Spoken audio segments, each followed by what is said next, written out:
২৪ পরবর্তী যে নতুন বাংলাদেশের একটি কাল তৈরি হয়েছে, অর্থাৎ নতুন একটি ধারা, সেটি কিন্তু খুবই বাস্তবায়িত কিন্তু হচ্ছে ওভার দ্য টাইম। কেননা আমি প্রথমেই বলছি যে বাংলাদেশের সৃষ্টির পর থেকে এই প্রথমই বাংলাদেশ সৃষ্টির বিরোধিতাকারী দল বাংলাদেশ জামাতে ইসলাম একদম প্রধান বিরোধী দলের ভূমিকায় কিন্তু জাতীয় সংসদে রয়েছে। এটি আসলে খুবই নতুন বাংলাদেশের নতুনই একটি ধারা। এবং এই যে প্রধান বিরোধী দল হওয়ার পরেও এবং প্রচুর সংখ্যক যেই ভোটটি 13 ফেব্রুয়ারি হলো, সেই ভোটে 72টি আসন পেলেও প্রচুর সংখ্যক ভোট পেয়েছে।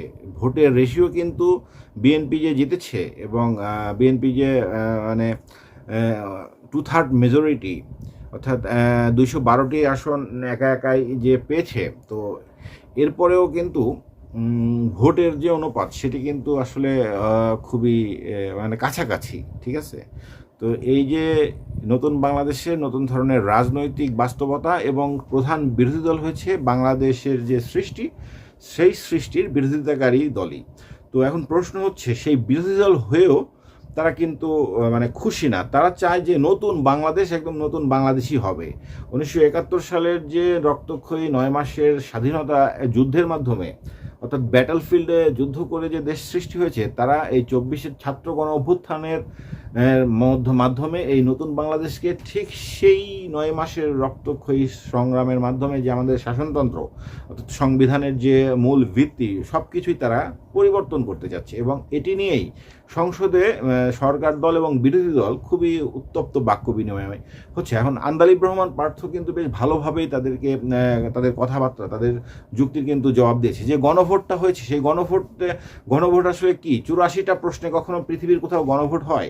আপনি চাইলেই হয়ে যাবে? ধরেন আপনি 1971 সালের মানে মুক্তিযুদ্ধের রিপ্লেস করা যায়, আপনি ধরেন গায়ের জুড়েই করলেন, বা আপনাদের যে মানে সাপোর্ট, সেই সাপোর্টের জুড়েই এটা হচ্ছে যে আপনার সেটা ক্যান্টনমেন্ট করলেন।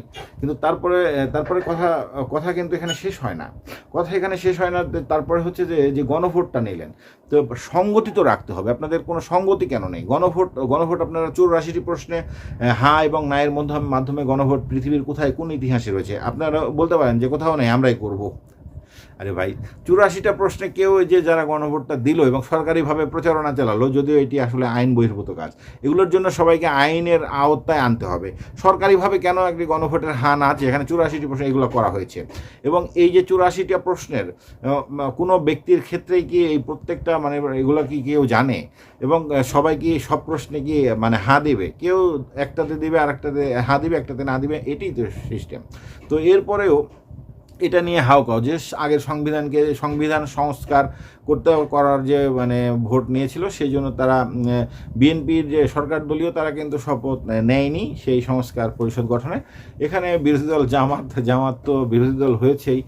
এখন মানে মেঘ না চাইতে বৃষ্টি টাইপের, যারা বাংলাদেশে চায়নি তারা বাংলাদেশের প্রধান বিরোধী দল হয়ে বসে আছে, এবং তারা সরকারে যাইতে পারে নাই। তাদের খায়েশ ছিল, এবং পুরো বাংলাদেশের মানে এমনভাবে তাদের মেকানিজম মানে কি বলে যে মেটিকুলাস ডিজাইন ছিল যে তারা আসলে ক্ষমতায় যাচ্ছে, মানে সব কিছু দিয়ে মানে সবখানে টুপি পরানো শেষ। কিন্তু এক পর্যায়ে শেষ পর্যন্ত মাঠ প্রশাসনের পুলিশ এবং আর্মি এরা নিউট্রাল ভূমিকা পালন করার কারণে, এবং এরা যে ঠেকিয়ে দিয়েছে বিভিন্ন জায়গায় সমস্যা, এই কারণে কানের উপর দিয়ে বেঁচে গিয়েছে। যদিও 2/3 মেজরিটি বিএনপি পেয়েছে, কিন্তু এটা 2/3 মেজরিটি ভোট কিন্তু সেভাবে দেখেন, ভোটের হিসাব করলে বুঝতে পারবেন যে কানের উপর দিয়ে গিয়েছে। তো এই বর্তমানে আন্দালিব রহমান পার্থর কথা বলছিলাম, তো সে বলছে যে আপনারা যেহেতু সংবিধানকে ছুঁড়ে ফেলতে যাচ্ছেন, গণভোট এটা মানে জোর করে আপনারা এই ভোটটা জনগণের থেকে যে কয়েকজনই দিয়েছে তাদের থেকে নিয়েছেন, এই ধরনের গণভোট, এটার কোনো ভিত্তি নেই। এভাবে কখনো গণভোট হয় না। তারপরে আপনারা সংবিধান ছুঁড়ে ফেলতে যাচ্ছে সংবিধান। তাহলে আপনারা বিপ্লবী সরকার 5 আগস্ট পর হতে এই কথা বলছেন। এখন বিপ্লবী হয়নি, 5 আগস্টে ছাত্র জনতার গণ অভ্যুত্থান হয়েছে, এটা তো বিপ্লব না। এখন বিপ্লব না হইলে, একটা দেশে যখন বিপ্লব না হবে, সেখানে বিপ্লবী সরকার গঠন কিভাবে করা যেতে পারে?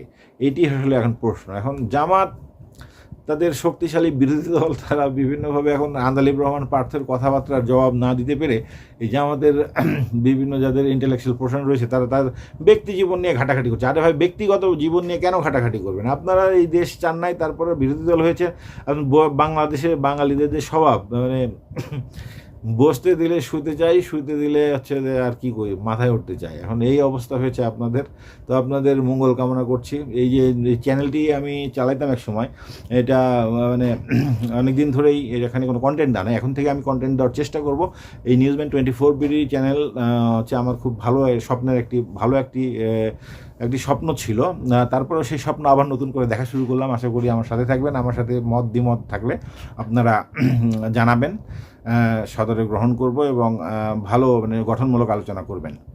ভালো থাকবেন। আসসালামু আলাইকুম।